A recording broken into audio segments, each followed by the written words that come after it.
This phylogenetic tree of animals presents the best supported hypothesis of the evolutionary relationships among major animal groups. It shows that the protostomes and another group, the deuterostomes, which includes us, share a common ancestor. The protostomes are, for a few reasons, the most successful group of animals on Earth. The protostomes and deuterostomes are characterized by bilateral symmetry. Hence, these animals are called bilaterians. A bilaterally symmetrical animal can be divided into mirror image halves by a single plane that passes through the midline of its body. Bilateral symmetry is characteristic of animals that have a distinct front end, with a head concentrated with sensory and nervous tissues. With this arrangement, the head end typically precedes the rest of the body as the animal moves, allowing an animal to assess a new environment before entering. The protostomes and other bilaterians also distinguish themselves by the presence of 3 embryonic cell layers. That is, they are triploblastic, having ectoderm, endoderm, and mesoderm. Mesoderm is the new cell layer found in triploblasts. In these animals, mesoderm has developed into muscles and many other organs and organ systems, which provide their owners with numerous evolutionary advantages. Protostomes and deuterostomes are clades that have been diversifying separately for more than 500 million years, ever since the Cambrian explosion. The clades are distinguished in part by their early embryology. During gastrulation of these animals, a hollow ball that is 1 cell thick indents into a cup-shaped structure, forming a blastopore. In protostomes, which is Greek for mouth first, the mouth arises from the blastopore. In deuterostomes, which means mouth second, the blastopore becomes the anus, and the mouth forms later. Let's now focus on the protostomes.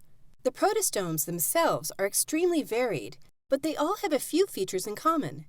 They are bilaterally symmetrical animals whose bodies exhibit 2 major derived traits: an anterior brain that surrounds the entrance of the digestive tract, and a ventral nervous system consisting of paired or fused longitudinal nerve cords.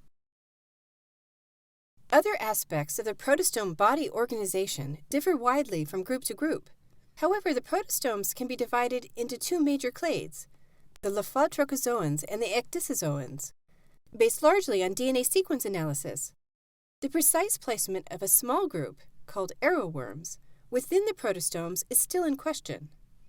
Of the 2 large groups, the Lophotrochozoans include animals that don't undergo molting during their growth, whereas the Ecdysozoans do molt. Molting is the shedding of the body's external covering, the cuticle. Lophotrochozoans were grouped together based on similarities in genomic sequences. Many lineages, with the notable exception of mollusks, have a worm-like body form, which enables them to burrow efficiently through marine sediment or soil. The name Lophotrochozoan comes from 2 different ciliated features. One structure, called a lophophore, is a circular or U-shaped ring of ciliated, hollow tentacles around the mouth that is used for both food collection and gas exchange.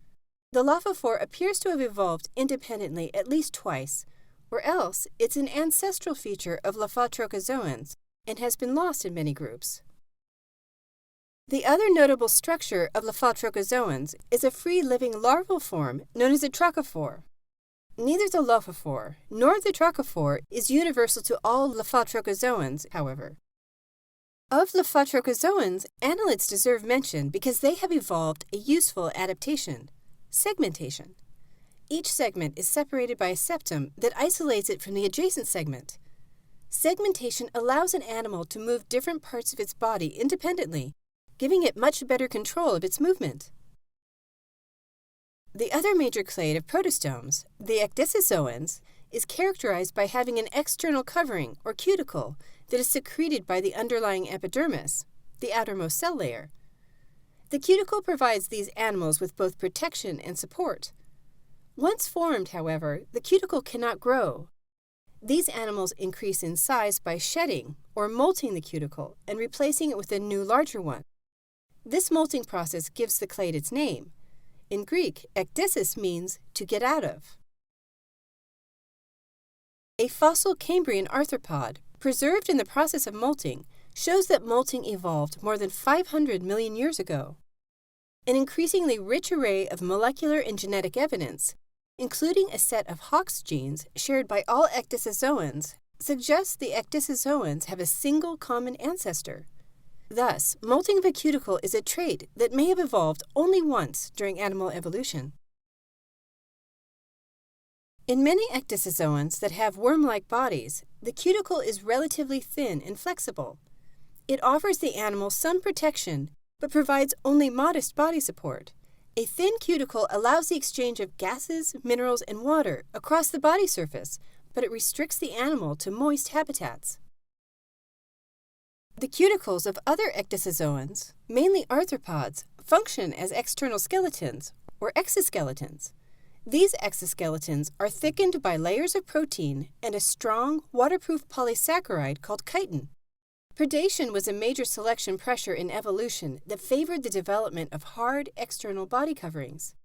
Like annelids in the Lophotrochozoan clade, arthropod bodies are segmented. The segments typically differ strikingly from one another and bear specialized appendages. The appendages are manipulated by muscles, which are attached to the inside of the exoskeleton. Each segment has muscles that operate that segment and the appendages attached to it. The jointed appendages of arthropods give the clade its name from the Greek words arthron, which means joint, and podos, which means foot or limb. In this body plan of a crustacean, which is an arthropod, appendages have become specialized for sensing, holding food, walking and gathering food, and swimming. Jointed specialized appendages permit complex patterns of movement, including, in insects, the ability to fly. With flight, insects took advantage of new feeding and lifestyle opportunities.